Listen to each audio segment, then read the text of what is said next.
اپنے معاشرے کی آپ خود حالات کو دیکھ رہے ہیں کہ آج مسلم معاشرے کی کیا حالات ہے، آج مسلم معاشرے کی کیا کیفیت ہے کہ ہمارے نوجوان طرح طرح کی نشے آور چیزوں میں مبتلا ہو گئے ہیں۔ میڈیکل پر بھی ایسی ایسی ٹیبلٹس گولیاں مل رہی ہیں جس کے کھانے کی وجہ سے مسلمان نشے کی حالت میں مبتلا ہو رہا ہے، نشے جیسی برائی میں مبتلا ہو رہا ہے۔ آج کئی ایسے مسلمان ہیں جن کی نشے کی وجہ سے ان کی زندگیاں تباہ و تاراج ہو رہی ہیں، ان کے گھر برباد ہو رہے ہیں، ہستی کھیلتی زندگیاں برباد ہو رہی ہیں۔ حاضرین کرام یاد رکھیں کہ آقائے دو جہاں صلی اللہ علیہ وسلم نے شراب پینے والوں کے تعلق سے ارشاد فرمایا کہ شرابی کی شادی مت کیا کرو، اگر وہ بیمار ہو جائے تو اس کی بیمار پرسی مت کیا کرو، اس کی عیادت کرنے کے لیے مت جاؤ، اور اگر وہ مر جائے تو اس کی نماز جنازہ مت پڑھا کرو۔ اللہ اکبر۔ صلی اللہ علیہ وسلم نے فرما دیا کہ جو شخص زندگی میں ایک گھونٹ شراب کا پیتا ہے، ایک گھونٹ شراب کا پیتا ہے اور وہ توبہ کیے بغیر مر جاتا ہے، تو کل جب وہ اپنی خبر سے اٹھے گا تو اللہ تبارک و تعالی اس کے چہرے کو سور کا چہرہ بنا دے گا، یا بندر کے چہرے میں اللہ تبارک و تعالی اس کے چہرے کو تبدیل فرما دے گا، اور ایسی حالت سے وہ اپنی قبروں سے اٹھیں گے کہ ان کے منہ سے شراب کی بدبو آ رہی ہوگی۔ السلام علیکم ورحمۃ اللہ وبرکاتہ۔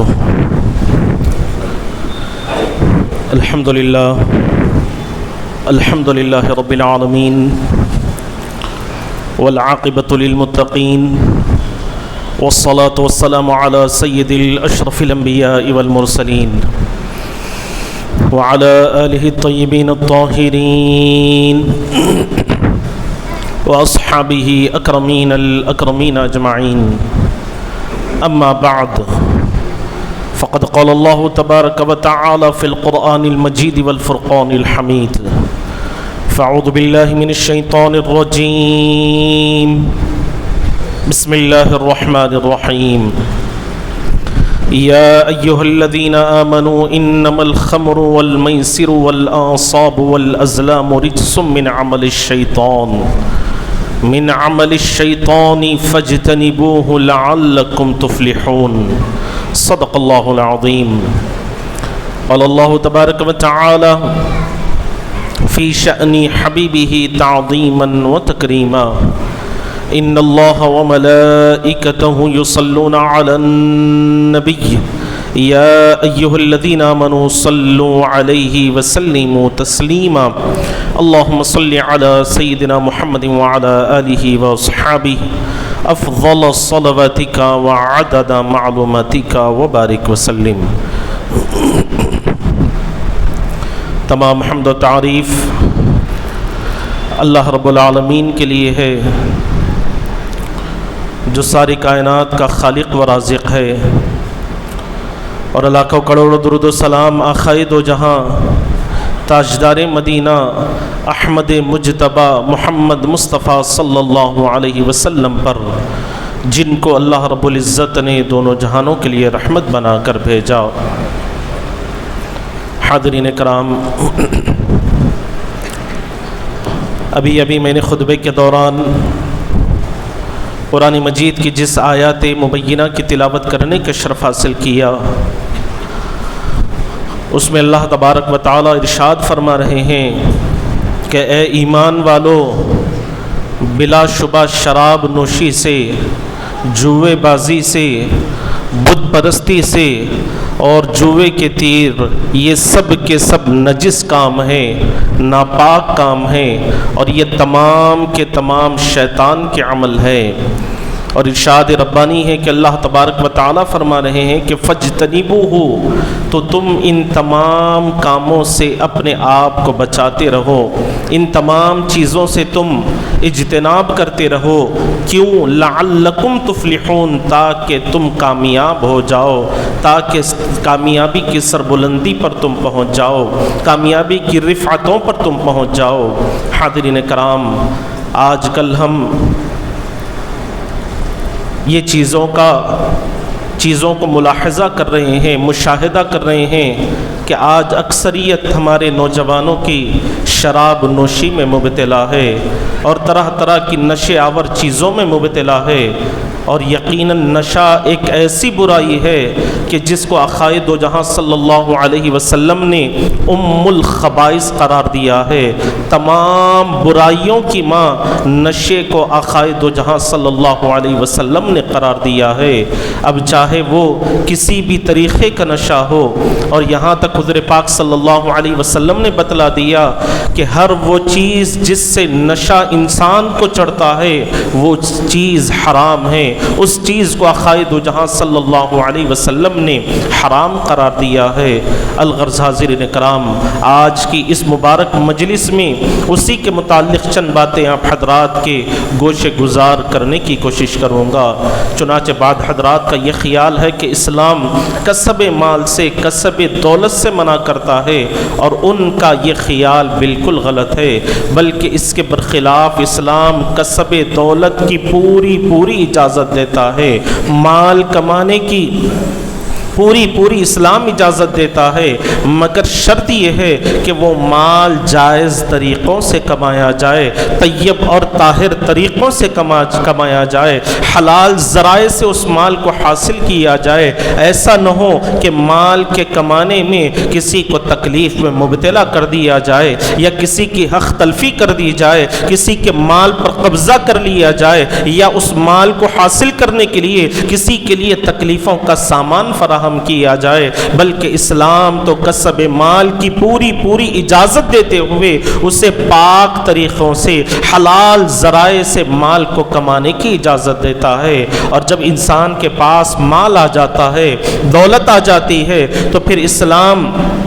انسان کو یہ تعلیم دیتا ہے، ایک ایمان والے کو یہ تعلیم دیتا ہے کہ وہ مال کو اپنی من مانی خواہشات میں خرچ نہیں کر سکتا، اپنی خواہشات نفسانی کو پورا کرنے میں خرچ نہیں کر سکتا، بلکہ اللہ تبارک و تعالیٰ کی مرضی کے مطابق اس مال کو خرچ کرنے کی اسلام تعلیم دیتا ہے۔ اور حاضرین کرام، یہ آج ایک مسلم حقیقت ہے کہ آج اکثریت کا یہ حال ہے کہ وہ چاہتے ہیں کہ بغیر کسی محنت کے، بغیر کسی مشقت کے، بغیر کسی ایک پسینے کا قطرہ بہائے بغیر مال و دولت انہیں حاصل ہو جائے، اور وہ راتوں رات کروڑ پتی بن جائیں۔ اب پھر وہ چاہے کون سا بھی طریقہ ہو، کیسے بھی ذرائع ہو، چاہے وہ حلال کا طریقہ ہو یا حرام کا طریقہ ہو، بس مقصد یہ ہوتا ہے کہ میں کسی طرح سے مالدار بن جاؤں، دنیا کے دولت ترین آدمیوں میں میرا شمار ہو جائے، مالداروں میں میرا شمار ہو جائے۔ اس لیے تو آقائے دو جہاں صلی اللہ علیہ وسلم نے اور اللہ تبارک و تعالیٰ کے کلام مجید میں اس طرح کے مال کے کمانے سے منع کیا گیا ہے، اس طرح کے مال کو حاصل کرنے سے منع کیا گیا ہے، کیونکہ جب بندہ اللہ تبارک و تعالیٰ کے مرضی کے خلاف کوئی عمل کرتا ہے، آقائے دو جہاں صلی اللہ علیہ وسلم کی تعلیمات کے خلاف کوئی عمل کرتا ہے، تو پھر اس کا دل اللہ تبارک و تعالیٰ کے خوف سے خالی ہو جاتا ہے، اس کے نزدیک حضور پاک علیہ السلام کی تعلیمات کی کوئی اہمیت نہیں رہتی۔ اب وہ اپنی نفسانی خواہشات میں اس قدر مبتلا ہو جاتا ہے، اس قدر غرق ہو جاتا ہے کہ نہ اسے اللہ کو راضی کرنے کی کوئی فکر ہوتی ہے، نہ اس کے حبیب کو راضی کرنے کی کوئی فکر ہوتی ہے، نہ اپنی آخرت کو سنوارنے کی فکر ہوتی ہے، بس وہ اپنی نفسانی خواہشات کو پورا کرنے میں لگ جاتا ہے، اس دولت کو وہ حرام ذرائع میں استعمال کرنے کے لیے لگ جاتا ہے، کبھی جوے بازی میں لگ جاتا ہے، کبھی شراب نوشی کو کرتے ہوئے اس مال کو ضائع کر دیتا ہے۔ حاضرین کرام، شراب نوشی ایک ایسی برائی ہے کہ اگر کوئی انسان اس میں مبتلا ہو جائے تو پھر اس سے نکلنا بڑا ہی مشکل کام ہے، اس سے باہر آنا بڑا ہی دشوار کن عمل ہے۔ اور اگر آپ تاریخ کو اٹھا کر دیکھیں گے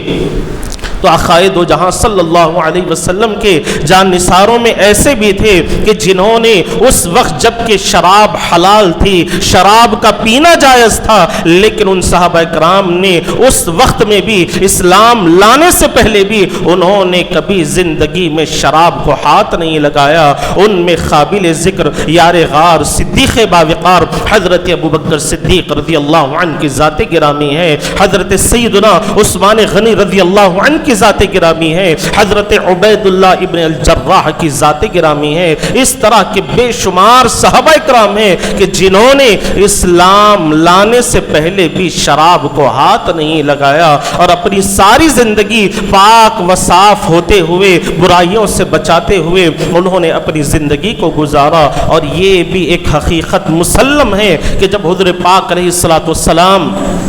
کو اللہ تبارک و تعالیٰ نے معراج عطا فرمائی تو آپ حضرات نے اس روایت کو بارہا سنا ہوگا کہ پیارے آقا کی بارگاہ میں ایک تشت پیش کیا گیا جس میں ایک دودھ کا پیالہ تھا اور دوسرا ایک شراب کا پیالہ تھا، اور آقائے دو جہاں صلی اللہ علیہ وسلم نے دودھ کے پیالے کو آپ نے اختیار فرمایا تو جبریل امی عرض کرنے لگے کہ یا رسول اللہ صلی اللہ علیہ وسلم، آپ نے فطرت کو اپنایا ہے، اگر آپ شراب کے پیالے کو آپ اختیار فرما لیتے، شراب کے پیالے کو اگر آپ اٹھا لیتے تو آپ کی امت بے حیائی اور برائیوں میں مبتلا ہو جاتی، اور ان قریب اللہ تبارک و تعالی آپ کی امت پر شراب کو حرام کر دے گا، آپ کی امت پر شراب کی حرمت کا اللہ تبارک و تعالی حکم نازل فرما دے گا۔ حاضرین کرام، اگر آپ تاریخ کے پنوں کو اٹھا کر دیکھیں گے تو آپ کو پتا چلے گا کہ وہ عرب کے باشندے جن کی گٹیوں میں شراب بھری ہوئی تھی، اور وہاں پر ایسا رواج تھا کہ ہر ایک کے گھر میں کئی سو برس کی پرانی شرابیں رکھا کرتی تھی اور وہ اس پر فخر محسوس کیا کرتے تھے، لیکن جیسے ہی آقائے دو جہاں صلی اللہ علیہ وسلم کی بارگاہ میں اللہ کا پیغام آ جاتا ہے، شراب کی حرمت کا اعلان ہو جاتا ہے اور منادی رسول مدینہ پاک کی گلیوں میں صدائیں دینے لگتے ہیں، مکے کی گلیوں میں صدائیں دینے لگتے ہیں، تو وہی صحابہ جن کی گٹیوں میں شراب بھری ہوئی تھی، وہ صحابہ جن کے گھروں میں کئی سو برس کی شرابیں موجود تھی، وہ صحابہ کا یہ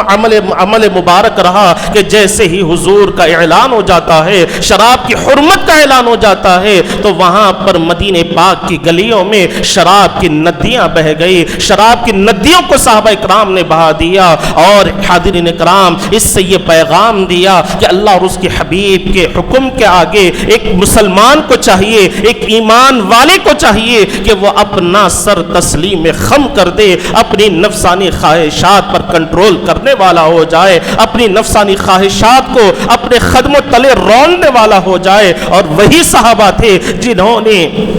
سچے مذہب کو اس لیے اختیار کیا تھا، ایک خدا کو اس لیے مانا تھا کہ وہ اللہ تبارک و تعالیٰ کے قریب ہو سکے، حضور پاک علیہ السلام کی رضا مندی حاصل کر سکے، اور انہوں نے اسلام کو اختیار کیا تو عمل کرنے کے لیے اختیار کیا۔ وہ مسلمان تھے، جب ان کے پاس اللہ کا پیغام پہنچ گیا، حضور کا پیغام پہنچ گیا، تو ان صحابہ کرام نے آقائے دو جہاں صلی اللہ علیہ وسلم کے اس حکم کے سامنے، اللہ کے حکم کے سامنے اپنے سر کو تسلیم خم کر دیا۔ وہ بھی مسلمان ہیں اور آج ہم بھی مسلمان ہیں، ہمارے سامنے بھی آج قرآن مجید کی کئی آیات مبارکہ بیان کی جاتی ہے، اس کے تراجیم بیان کیے جاتے ہیں، کئی احادیث مبارکہ بیان کی جاتی ہیں، لیکن کیا وجہ ہے کہ آج ان قرآن مجید کی آیات مبارکہ کو سننے کے بعد بھی، ان احادیث مبارکہ کو سننے کے بعد بھی ہمارے کانوں پر